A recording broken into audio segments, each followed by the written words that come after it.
सबसे पहले बाजार पर एक राय के साथ आपके साथ शुरुआत करूंगा, क्योंकि पिछली मुलाकात में आपने कहा भी था लॉन्ग टर्म में तो टारगेट 30,000 के इंटैक्ट है, शॉर्ट टर्म में बीच बीच में छोटे मोटे झटके लगते रहेंगे, आते रहेंगे, जाते रहेंगे।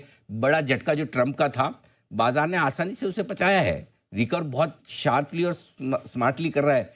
क्या व्यू है अब इस वक्त बाजार पर आपका, बहुत शॉर्ट टर्म और लॉन्ग टर्म दोनों बताएं सर।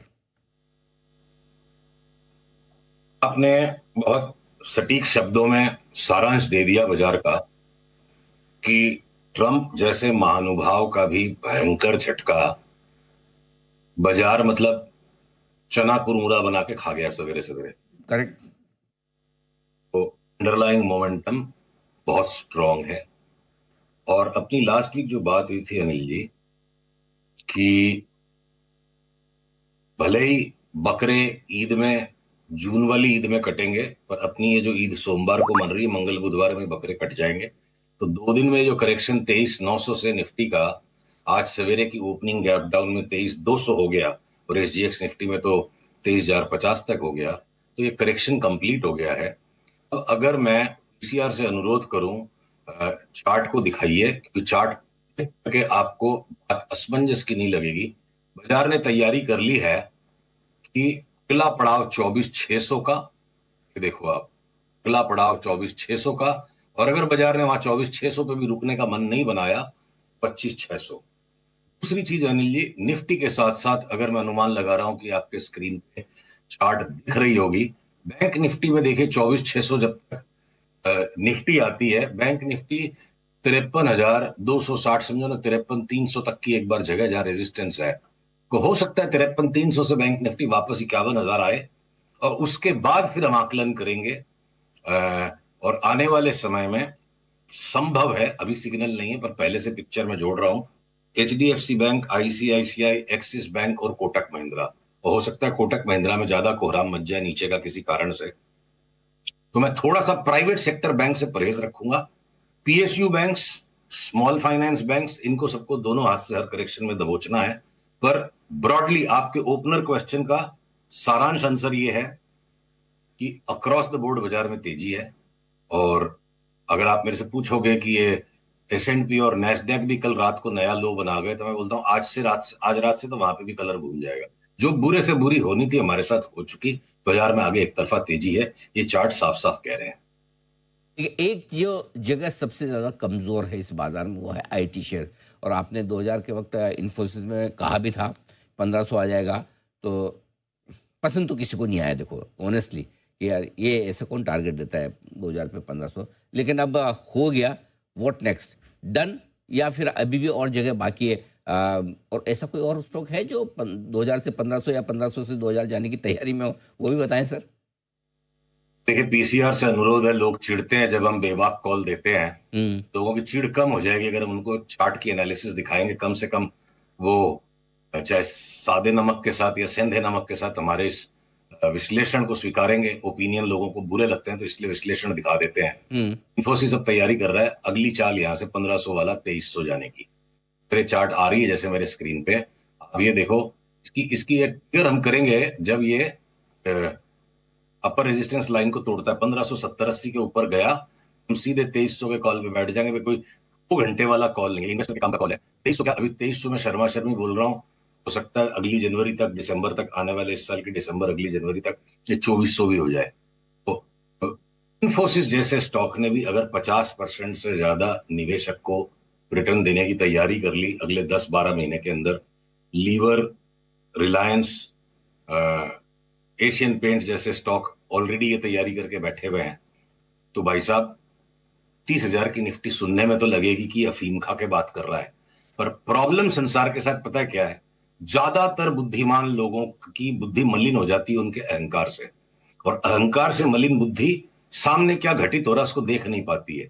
आप अहंकार को त्यागो, चार्ट को ढंग से स्टडी करो, क्योंकि डिस्क्रिप्टिव फंडामेंटल के मैं खिलाफ नहीं हूं, और उससे अहंकार की उत्पत्ति होती है। और जो सामने घटना घट रही है उसको देखने से माइंड रिफ्यूज कर देता है, अपने जस्टिफिकेशन फंडामेंटल के नाम पे लोग देने लगते हैं।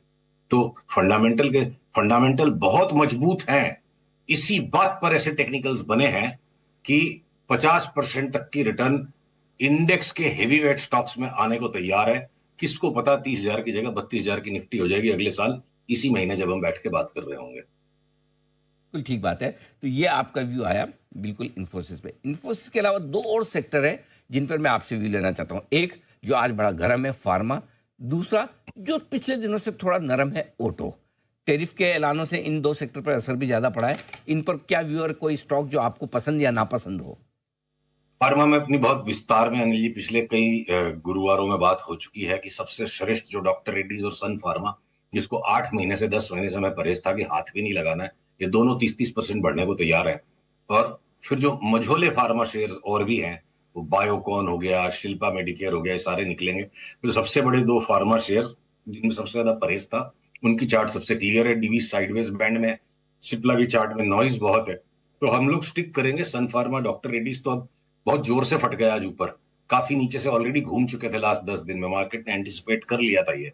तो अब कोई पुल बैक आएगा 2 4 5 दिन में, ठंडक लौटेगी इनमें, तो हायर बॉटम पे इनको हम लेंगे। और ये निचले स्तरों से दोनों में 30 35 40% का भाव बन जाए, तब डॉक्टर रेड्डीज 1500 1550 में बेचने मिल जाए और सन फार्मा का भाव अगर 2200 2300 हो जाएगा, ओवर ए टाइम होल्डिंग करनी पड़ेगी, ट्रेडिंग का कॉल नहीं है, तो कोई आश्चर्य नहीं है। और बची बात जहां तक की ऑटोस की, तो मैं एक थोड़ी सी आपत्तिजनक बात लोगों को लग सकती, पर आपके चैनल पे हमने इसको पास्ट में भी डिस्कस किया है। ऑटो में देखिए वर्ल्ड का सबसे बड़ा स्टॉक है टेस्ला, राइट? और टेस्ला की चार्ट चीख के ये कह रही है, जहां ये टेस्ला की चार्ट मैं आपको दिखाऊंगा, अभी भी स्क्रीन पे आ रही है शायद, आई थिंक। एक मिनट बर्दाश्त कीजिएगा इसको। हाँ, ये आ गई टेस्ला। देखिए टेस्ला की चार्ट जो बड़ा चीख चीख के कह रही है हमसे, जहां ये 303 के ऊपर निकला टेस्ला, हम इसमें $560 के लिए ऑलरेडी ये कॉल अपने निवेशकों को दे चुके हैं, एनआरआईज या जो लोग ओवरसीज इन्वेस्टिंग करते हैं। तो वर्ल्ड में अभी सबसे ज्यादा ग्लैमरस ऑटो स्टॉक है टेस्ला। अब उसको लेकर के अगर बाकी लोगों को परेशानियां हो रही हैं बाकी स्टॉक्स में, तो अपने ये जो Mahindra Mahindra, Tata Motors, hero MotoCorp, Bajaj auto, इनकी इतनी कुटाई पिटाई छटाई हो चुकी है कि मतलब मरे हुए को और मारने की जगह नहीं है। टाइम टू टाइम वो जो भी नॉइस क्रिएट करें, इन्वेस्टमेंट होराइजन पे तो सारी की सारी इंडियन ऑटो की चार्ट्स, थोड़ा सा मारुति में नॉइज आ जाती है, वो थोड़े ऊपर के स्तर पे मेंटेन्ड है अभी भी, उसको छोड़ करके रिटर्न उसमें भी आएगा, उसमें 20-25% की रिटर्न मिल जाएगी। बाकी सब में 30 40 50% की रिटर्न। ऑटो के भी स्टॉक्स को निफ्टी से कमती रिटर्न दे देंगे साल भर में, ऐसा नहीं लगता। कुछ हो सकता है उससे ज्यादा भी दे देंगे, जैसे टाटा मोटर्स हमें लगता है 70-80% के लिए तैयार है। तो मुझे कोई भी ऑटो स्टॉक में कुछ परेशानी नहीं दिख रही है। संसार में सबके कमाने की, सबके खाने की जगह है। अकेला टेस्ला कमा लेगा, अकेला टेस्ला खा लेगा, ऐसा संसार, ऐसा कोई चार्ट्स नहीं कह रही है। टेस्ला बहुत भागेगा, बाकी स्टॉक्स भी चलेंगे। चलिए, ये अच्छी बात है कि फार्मा और ऑटो ये दो और ऐसे सेक्टर हैं जहां पर खरीदारी करने की जगह है। और जो अब तक का मजबूत सेक्टर है, प्राइवेट बैंक स्पेशली, वहां पर अब आपको खरीदारी नहीं करनी है। और खरीदना ही है बैंक्स में, तो सरकारी बैंक और छोटे स्मॉल फाइनेंस बैंक खरीद सकते हैं। साथ ही आईटी शेयर जो इतने गिरे पिटे मरे पड़े हैं आज भी और पूरे साल, आप देख ही रहे, यहाँ पर अब बॉटम बनने के संकेत आते दिख रहे हैं। बहुत बहुत धन्यवाद केजे साहब समय। अच्छा, एक मिनट एक और रह गया सर, सॉरी। गोल्ड पे राय दीजिए। देखिए गोल्ड से ज्यादा आसान चार्ट सिल्वर की है, और सिल्वर चूंकि उसकी ज्यादा चंचल बहन है, तो मैं पहले सिल्वर से शुरू करूंगा, जिससे कि आपको मेरी गोल्ड की चार्ट में ये नहीं महसूस होगा कि मैं कहीं कटती नाक को सिलाई करने की कोशिश कर रहा हूं। ठीक है, गोल्ड थोड़ा हमारी नाक को नोच रहा है। 1900 से लेके $2600 तक लगातार एक तरफा तेजी देने वाली रिसर्च फर्म केडियानॉमिक्स के अलावा कोई नहीं थी। और अगर हमने 2600 से लेके यहां तक के गोल्ड के कॉल को इग्नोर किया है कि हर आखिरी चीज को पकड़ना जरूरी नहीं है। देखिए सिल्वर की चार्ट में स्पष्ट ये सारे इरेगुलर बी वेव्स हैं। अब ये सिल्वर के अंदर में कल जो सेल ऑफ आ गया, यहाँ पे सेल ऑफ आ गया, सिल्वर में हम ऑलरेडी शॉर्ट हो चुके हैं। तो सिल्वर के अंदर अब हमको जो शॉर्ट का ट्रेड मिल गया, दिन तक सिल्वर की तेजी को इग्नोर करके, अब 34.4 का स्टॉप लॉस रख के 26 तक की अगर सिल्वर में फॉल है, सिल्वर मान लो बी ग्रुप स्टॉक के जैसा है गोल्ड के कंपैरिजन में, तो आप देखो गोल्ड की चार्ट को, आपको इतनी विषमता नहीं होगी। ये जितना भी बड़ा न्यू हाई आ गया, सारे पैसे कमाना किसी के बस का नहीं, हमारे बस का नहीं है। नाड़ी आदमी, नादान आदमी, मासूम आदमी कमा लेगा, ज्यादा जानकर आदमी को यार छोड़ना पड़ेगा। हमने छोड़ा है, क्योंकि ये जो पिक्चर है गोल्ड पे, ये पिक्चर है गोल्ड पे कि जब भी ये घूमेगा और हमें सिग्नल मिलेगा, इसको शॉर्ट करके $2400 तक कमाएंगे। शॉर्ट का सिग्नल एक आध दिन में कभी भी आ सकता है, अभी तक नहीं आया है। सिल्वर से हमें आशा है, गोल्ड बिल्कुल अपने चरम पर खड़ा है, हाईएस्ट पॉइंट पे, तो घूमने दीजिए, क्या पता अगले गुरुवार तक हम आएंगे, गोल्ड आपको 3,000 के नीचे मिलेगा और $2500 के ऊपर में सारी दुनिया बेचने बोलेगी, वहां हमें लेना है। समय देने के लिए और बाजार पर और सारे स्टॉक्स और सेक्टर्स और साथ ही गोल्ड पर अपनी विशेष राय हमारे